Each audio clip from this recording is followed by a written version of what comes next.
Okay. All right. Well, thank you guys so much for tuning in to our Vantage Point YouTube channel. Today, we are very fortunate to have Mallory Showalter Churning, who is a Mary Baldwin alumna, joining us. And she's going to tell us a little bit more about the work she does to support our veterans and give us some really great tips for government jobs. Thanks, Lindsay. As Lindsay said, my name is Mallory Showalter Churning. I am class of 2008. My current job title is Risk Manager for the Salem Veterans Affairs Healthcare System. In what I do in my professional job is I manage any kind of tort litigation against the Salem VA healthcare system. I work very closely with attorneys in mitigating medical malpractice and medical negligence suits, but then I also work with veterans when they have grievances over small claims such as damaged personal property and taking care of those. It certainly is a very stressful job, and I believe my education at Mary Baldwin is absolutely what prepared me most for this. So thanks to Lindsay and Vantage Point for asking me to speak today to talk about federal resumes. Federal resumes are a little bit different than private sector resumes, and my hope is that with the tools in this presentation, you'll be able to set yourself up for success in applying for either private sector or a federal career, because there's a lot of benefits to a federal career. Retirement looks real good when you're a federal employee. And some of those benefits that we get to carry on are definitely something to think about when you're considering the next steps that you're going to make in your professional career. And just a little brief bit about myself. I was a VWIL cadet. I was a political science major. Healthcare was not something I really thought I was going to go into. I joined the Army. I was a medic. I met my husband. We have two beautiful little boys, and we live here in the Roanoke, Virginia area. So a brief overview of the presentation today. We're going to go over the hiring process and how that's different than what you're probably used to hearing about in the private sector, how to navigate the USA Jobs website and how to find a job, how to take apart that job announcement to see what they're looking for and to see if you're qualified, resume content and structure, the application, what that looks like, and then just some tips and tricks of the trade that I have picked up over the years. Brief overview of the federal hiring process. So how it starts is there's a vacancy or a new position is created. The job is then posted to usajobs.gov, which is the federal government job posting website, and it'll have all the specifications for that position. It'll be open for a certain period of time. The job will then close. The applications are reviewed by the Human Resources liaison, and they are compared to the specifications for eligibility. Applicants that meet the eligibility are then ranked and passed through the certificate to the hiring official. The hiring official reviews the certification to determine who will get an interview. Sometimes we interview everybody that's on that certificate. Sometimes we only interview the top 3. Standardized interviews take place, so all applicants get asked the same questions in the same manner. And there could be a second round of interviews if there's 2 candidates that are looking kind of tight. A selection is then made, a tentative offer is made to the candidate, then there's a background check, and then that follows up with that firm offer. So it is kind of a lengthy process to get on board, but once you're kind of in the door, you're in the door. How to find a job and navigating USA Jobs. So I've got a couple of screenshots here. USA Jobs, as I said, is the federal government's job posting website, and that goes for any agency in the federal government. It's a very basic website that you can log in and create a profile, which I really encourage you to do, and kind of set up what you're looking for and just kind of play around and see what you can find. After you set up your profile, you want to upload your qualification documents. So your qualification documents are going to be any resumes, cover letters, certifications, licensure, anything that you think would make you eligible for a job. to note with the USA job system, there is a preference for veterans of the United States military. And so if that applies to you, you're going to want to make sure you upload that DD-214 because that's what will be used to verify that you are a veteran in good standing. Now, what is really cool, once you set up a profile, you can set up searches that can be emailed to you daily or weekly, and then you can kind of get the heads up of what's coming down the pipeline. There's different hiring paths within the federal government that you can navigate on USA Jobs, and this is a screenshot of all of them. So for Mary Baldwin students, if I am an undergrad that is graduating for my first job, I'm going to want to look at jobs that are open to the public or students and recent graduates. The students and recent graduate path is a really awesome path to get into because those are jobs that are geared more towards bringing you in for leadership potential and grooming you and really building a career in the federal government. Also, if I'm a veteran, I would want to look at jobs that are open to veterans. And then I want to bring your attention to special authorities. So these are individuals eligible under a specific authority not listed, but is defined in federal hiring regulations. Now, I work for the Veterans Administration, specifically in the Veterans Health Administration. And so we have a couple of positions that fall under these special authorities that actually would speak to your Murphy-Deming graduates. So in the VA, special authorities, we call them Title 38 providers. And this is a position that requires a special licensure or certification in order to be eligible to perform that job. So what I'm talking about here are doctors, nurses, anybody like that that has to have a special licensure to do that job that is regulated by the government. What's nice about Title 38 employees in the Veterans Health Administration, also with the DOD as well, these providers can be hired directly, which means you can skip the whole process of applying for the job. You just kind of need to know somebody that has a contact with that HR person to get your foot in the door to be eligible for those types of positions. But if I'm a new grad, I'm going to look at jobs that are open to the public. So when you're on your search, this is just a screenshot of some of the filters that you can apply. And once you build that search, you can save your search. You can build in here the salary ranges you're looking for, your location, those hiring paths, and the types of appointments. And we'll kind of go through those when we're going through a job announcement on what you want to look for. And you can build more than one job search, and you can determine how often you want to be notified on those. This is just a screenshot of ones that I actually receive daily. And I would recommend that if you really want to be notified of jobs, that you want to select your alert to be daily. The reason for daily is sometimes jobs are only posted for 48, 72 hours. So if you have it just for weekly, you're going to miss that one that was just posted earlier in the week that may have been your dream job or your foot in the door job. So it's really nice to get that email every day that usually comes overnight, so you see it first thing in the morning. And something I do want to make you aware of is that the email will only send you the first 10 jobs that were new posts that day. So if there was something that was more than 10 jobs, you're going to want to log on to USA Jobs, go into your search, and see what all your new jobs that were posted over the last 24 hours. The job announcement, deciphering what they want, and if I'm the person for the job.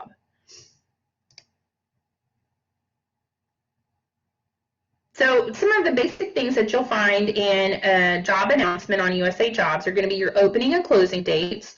So those are your dates that the job is open for applications. Your pay scale or your pay grade, which is going to be your pay range. Your time and grade requirements, so that's if you're already a federal employee looking for a promotion. Educational requirements, some jobs do require specific education or training. Eligibility on what would make you eligible for the job, and also if there's veteran preference. One thing I want to highlight here, and I'm sure Lindsay and the staff at Vantage Point has talked about, is don't waste your time applying for a position that you're not qualified for. So if the position is asking for somebody that has an advanced graduate degree, PhD in physics, and you don't have a PhD in physics, it would be kind of wasteful of your time to apply for that job. And then it also is kind of wasteful on the other end in processing your application just to be told, hey, you're not eligible for this basic requirement. Sometimes on USA Jobs, they will limit how many applications they will accept. Usually 50 is the number that I see most often that we will cut off for. So after 50 applicants have applied, if that's before the closing date, the job's going to close early. It's also going to have your salary range on there and also your job family. And what's really nice about a job family is you can go on the Office of Personnel Management's website and kind of research what kind of jobs fall in that family. So here's just a shot of a basic job announcement that we actually had open at my facility that's open to the public.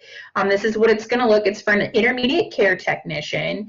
And you can see that this is one of those jobs that has that 50 application limit. So it could have closed sooner than December 22nd. The pay scale is GS6, and then over next to it, it tells you that that salary range is just about $39,000 to anywhere to $51,000. It is a full-time work schedule, and it is a temporary job. This is something that you're going to want to really pay close attention to right now, because with the COVID-19 pandemic, there have been a lot of special hiring authorities that the federal government has, and so there are a lot of jobs that are temporary. Now, that doesn't mean don't apply for a temporary job. In fact, I would encourage it, because it's a great way to get your foot in the door, because you're going to be working directly with people that are already on appointment at federal level. And if they're really impressed with your work and it's a possibility that that position can become a permanent full-time position, that's going to work out better for you in the long run, that you got your foot in the door that way. But if that's not something that you're interested, I can understand how you might think, oh, that's a little risky, I don't want to do that. Then that's cool, you don't have to do that either. But definitely pay attention in the world of COVID on if it's a temporary or a permanent appointment type.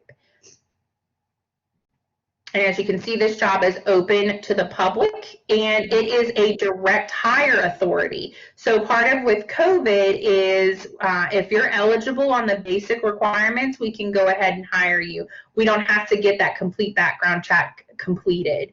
But usually what HR will tell you is, you know, we'll start you, but if you fail your background check, you're gonna be without a job. So once again, that kind of goes back to, you know, don't waste your time applying for a job that you may not be eligible for.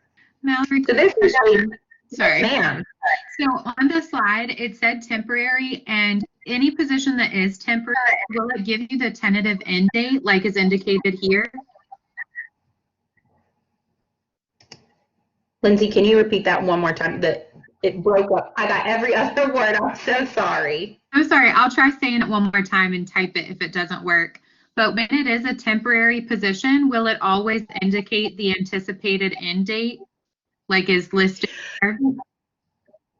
Excellent question. No, that is not always the anticipated end date. Sometimes temporary appointments can be pushed out further. So a lot of times if you're working on something that is grant work, grants usually are time limited appointments, but if that grant gets renewed, your position could be renewed.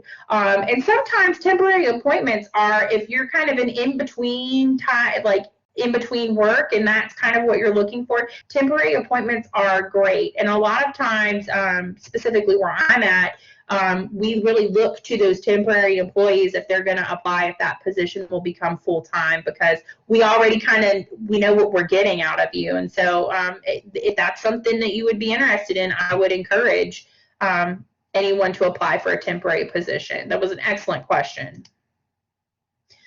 This is just a screenshot, and I'm going to pull up later kind of an active announcement right now so we can kind of zoom in on this, but this is a list of qualifications for a position.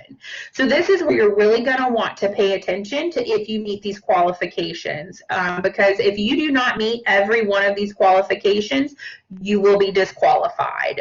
It's just how the federal government works, and that's how they have found it's the best way to ensure fair and equitable opportunities across the board. So this is for a position that wants 6 months of general experience, and that is defined as any type of work that demonstrates the applicant's ability to perform the work of the position, or experience that provided a familiarity with the subject matter or possess a broad subject area of the occupation. Now, with experience, what's nice about the federal system is both education and experience are equally valued.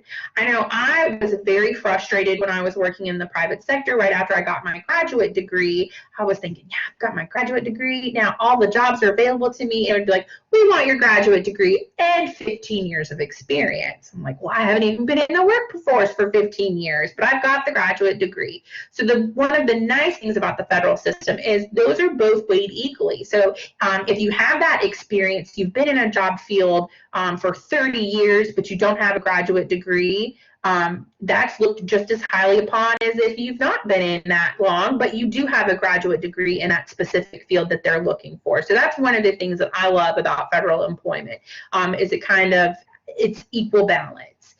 Because a lot of times you can weigh the experience with your education, and it'll say clearly this is a position that wants at least 1 year beyond high school in a study that is in medical or health related fields. Based off of qualifying education, you're going to have to provide a transcript. So if we go back to thinking about when we uploaded our documents in our profile, for you all as new Mary Baldwin graduates, you're going to want to get a copy of your transcript.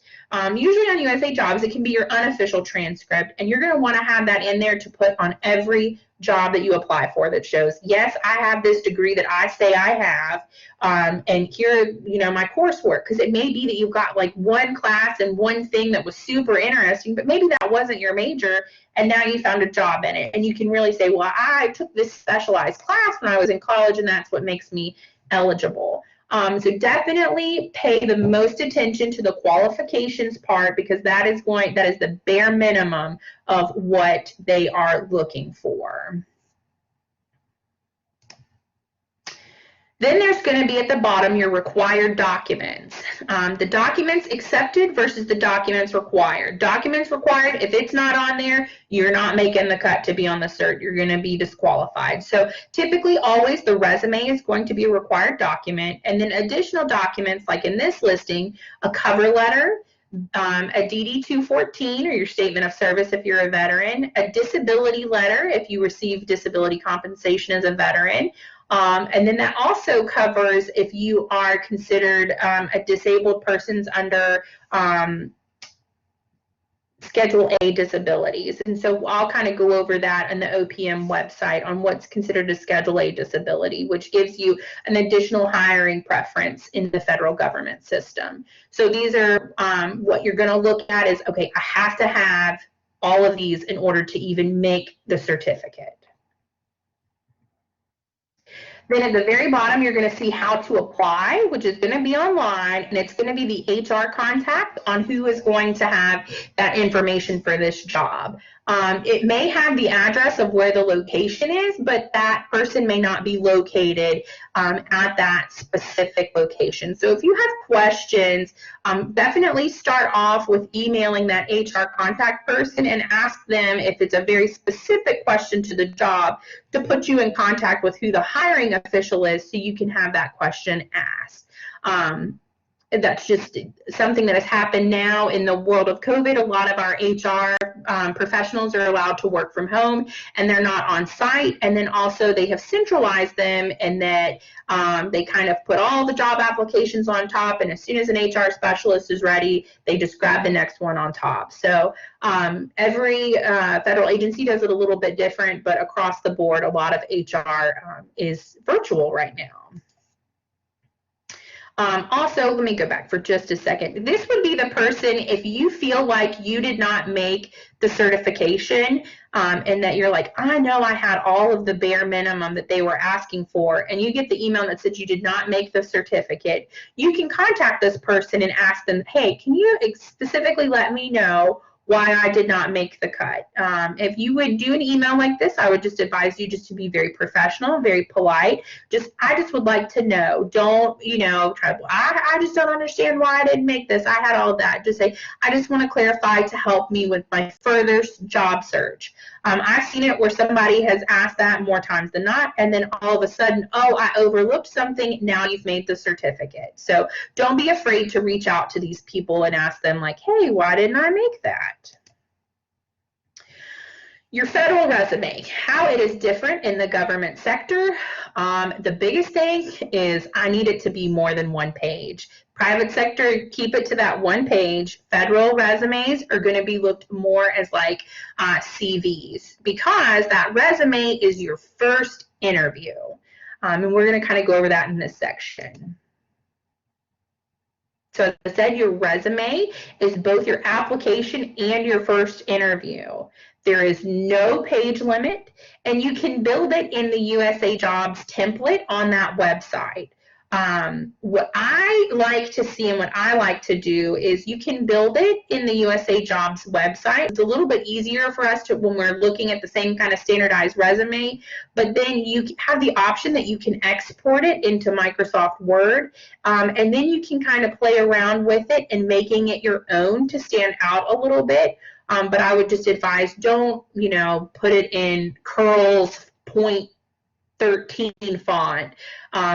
Still keep it in a nice, clear, easy to read, professional font. You'll want to make sure that your spacings are good and that you can reorganize it in what makes the most sense for you or that job. So you'll want to start a base resume, and I'm positive that you guys in Vantage Point have gone over that you've got your base resume of what your skills are, and then for each application that you do, you're going to have a different resume that's going to speak specifically to that job's qualifications and what they're looking for and what makes you eligible. And so, it could be that you've got to reword something that's on another resume, or you want to highlight a certain experience in a different job than maybe you work now, but it's very crucial that you apply with a different resume every time you apply for a job. Gaps, previously were preferred not to have gaps, but I can tell you now with COVID, nobody is going to look at you crazy if you're like, where's all of 2020 on your resume? Well, it was 2020. You want your resume to talk about your experience and what you've accomplished, and you want to give specific details and how you have performed and highlight the reasons why you should be hired over others. I would say in this, you really want to sell yourself.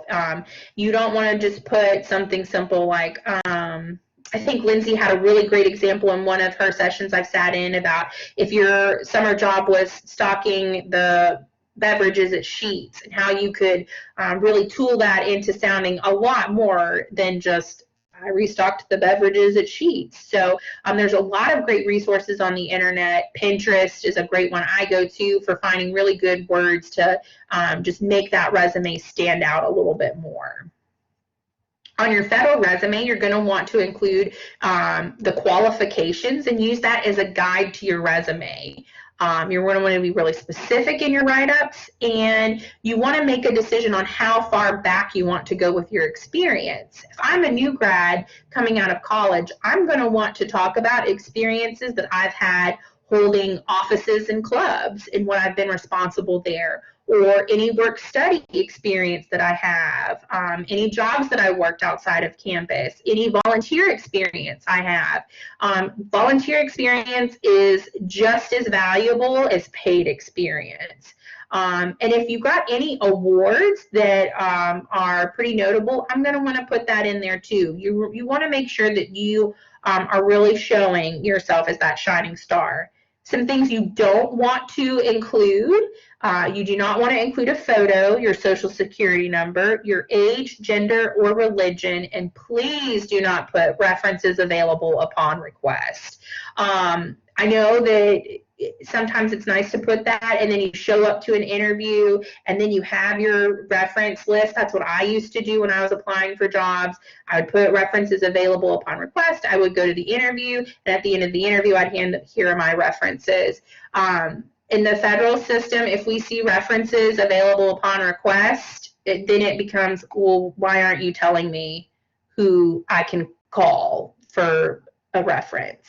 And I would highly recommend that if you know somebody that works in that facility or in that agency that you're applying for, to reach out to them and ask them, could they be a reference for you? There's a great book by Ken Coleman called The Proximity Principle, all about and how to get your dream job and how to network yourself to get closer and closer and closer to the industry or the agency that you would like to work in. The application, are you sure you want to submit? Like we talked about, there's going to be other documents that you can upload. Let's take a second and talk about cover letter.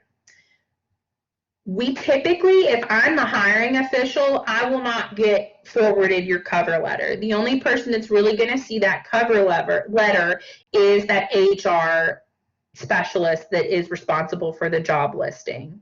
I think maybe in the hiring I've done, maybe once I've been forwarded a cover letter. So I still write them for my own personal applications when I'm applying for jobs, just because that's what I was taught. That's what to do. If it's an available document, I'm going to put that on there. Because it could be that you've got that HR specialist that forwards everything over and you're the only person that wrote a cover letter, and that might be the one thing that makes you stand out, is you wrote an awesome cover letter. References, definitely. If you don't want to put your references embedded into your resume, you can save it as a separate document and have that uploaded with there. So kind of like what I was talking about earlier, I would show up with here are my references. You can attach that as well. So then they would see that there are references. Definitely, like we talked about before, upload your transcripts because if they can see that you have your degree, and that's what can get your foot in the door, that's going to help you stand out a little bit more.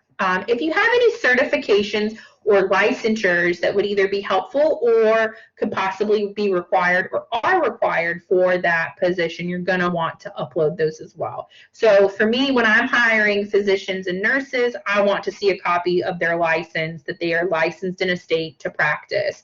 Or if you have got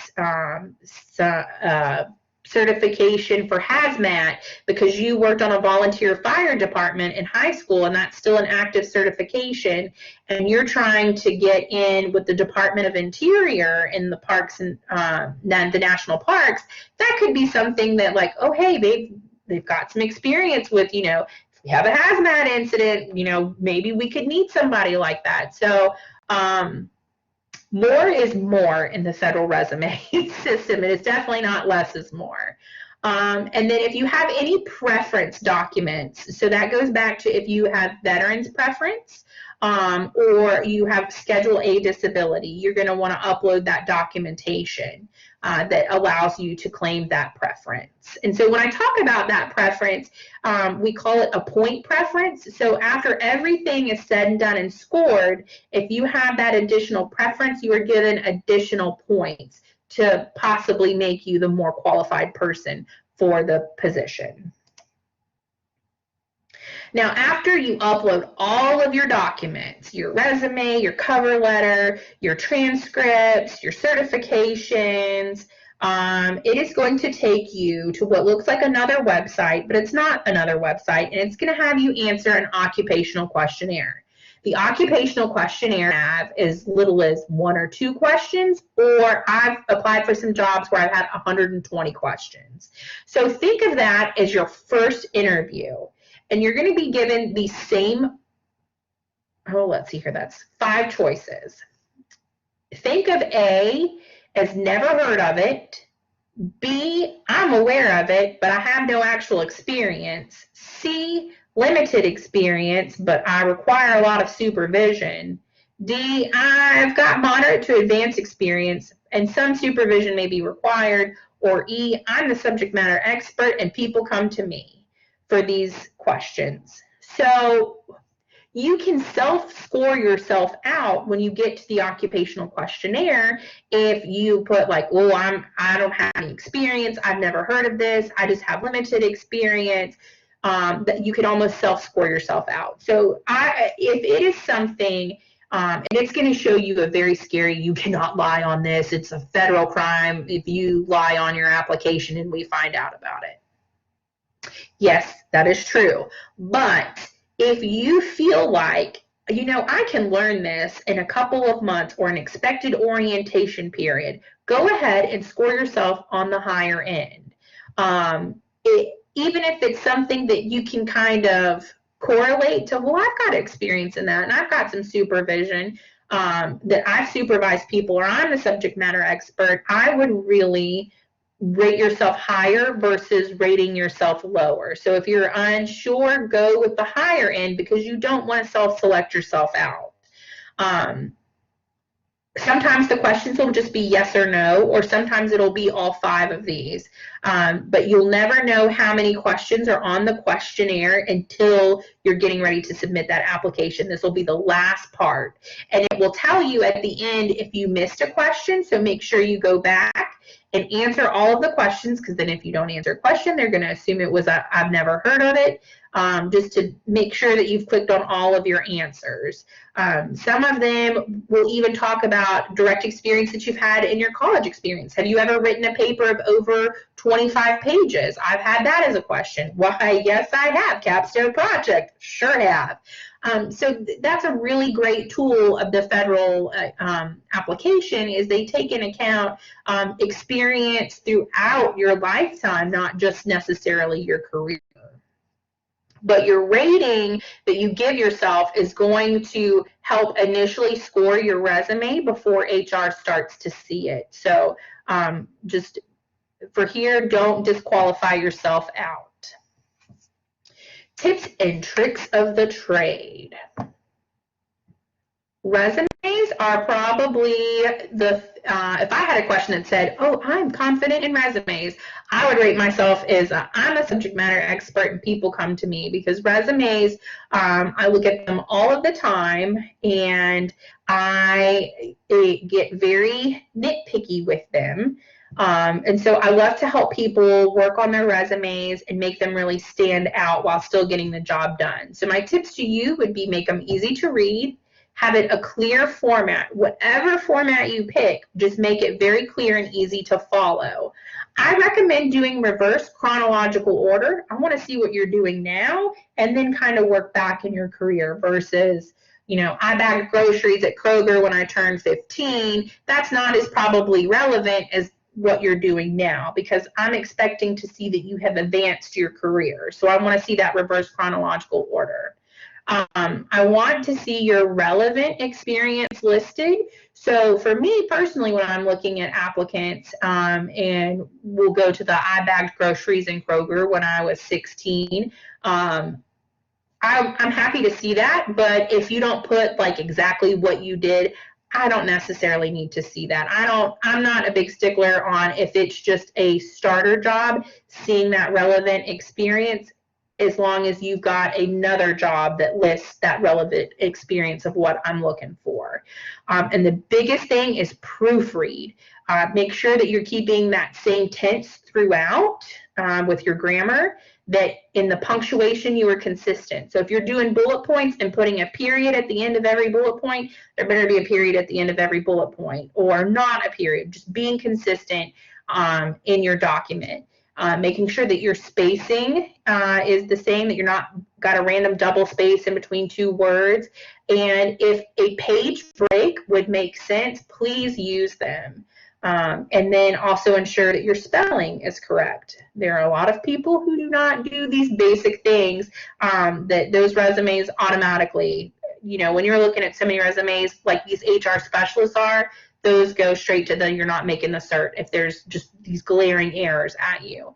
And the best tip that I can give you is when you create your resume, save it as a PDF when you upload it. Sometimes with Microsoft Documents, after they've been uploaded many, many times and pushed to different people, all of your formatting goes away. And while you may have started with an awesome looking resume, now by the time it gets to me, there's bullets all over the page. And I have to think, like, nobody would have put this in here. So, but if you save it as a PDF, that keeps that document where no one can change it, and it keeps your consistency throughout. And I think it looks a little bit better because now I know, like, oh, you know how to use PDF, because PDF is a great tool to use in the corporate world and also in the government world. So seeing them uploaded as PDFs is an extra help for you. And then some helpful information. These are a couple of websites that when you're looking about doing federal careers that I would really encourage you to look at. That first one is federalpay.org to look at a calculator for that pay scale. So let's talk for a second what I should be expecting to get paid as a new graduate. It is not $75,000. I would say if you're looking at the GS scale, anywhere from a GS3 to a GS6 is a reasonable expectation for a new grad with a bachelor's degree. Those are great entry-level positions where you can start serving as a team leader to build up your resume and also get that experience, but also still make a living. And so that's a great resource because you can plug in exactly what agency, the pay scale that you're looking at, and the location, because you're going to get a little bit of locality pay based off of where you are. So for example, a GS6 in San Francisco is going to make a lot more than a GS6 here in Stanton, Virginia, because the cost of living is so much higher out there. So there's very consistent tools to make sure that the pay is equivalent across the system. USA Jobs is, of course, that website that we've been talking about that is where you can find all of the open positions in the federal government. And then also opm.gov with the Office of Personnel Management, which is what all of the HR for all of the federal system falls under. And there's a lot of great frequently asked questions on pre-employment, the employment process, benefits, things like that, maybe you have a question, you can find it on there. And then also that book that I mentioned, The Proximity Principle by Ken Coleman, is a really great, it's a quick read too, on how to network yourself to get into that dream job that you want. He talks a lot about your passions and your talents, and you want to find where your passion and talents intersect, and that's where your dream job and career are, or where those intersect. So it's an excellent read, especially if you can figure those things out while you're early in your career as opposed to later. And then if you want any more help, I am always happy to help anybody. My email address is down here at the bottom. If you're looking at a job, if you want somebody to look over your federal resume, I am more than happy to do that. And if you don't have time to jot that down, get with the Vantage Point. They have all my contact information, and I would be glad to assist you in any way that I can in trying to get your foot in the door at the federal system. Great. Well, thank you so much, Mallory. And I jotted down a couple questions as we were going through. Are you able to hear me okay? I know we've had some. Yeah, and I see the ones that you've got in the chat here. Do I recommend Mary Baldwin students include VWIL or athletics on their resume? I would say if I'm a new grad and my most recent experience is the college world, I would put those things in, specifically with VWIL or any organization that you have on campus. If you're a student senator, if you're in the Interclub Council, the Baldwin Programming Board, and you hold a leadership position, put that on there and talk about what you have done, because it will blow your mind what you actually are responsible for. If you are responsible for submitting a budget or doing reports to the student senate, those are things that are job skills that employers are going to want to see, and that's across the board. So definitely put that on there. Athletics, I would say put it on there if you have won an award for your athletic contribution. You could put it on there as a hobby. Sometimes people will list their hobbies on their resume. But I mean, it's nice to see that it shows you can play well on a team, but the athletics, I would maybe leave off unless you're the MVP or the all-star. Do I recommend paragraph or bullet points for resume format? I personally prefer to read bullets, just because we are looking at all of these resumes and there is no page limit.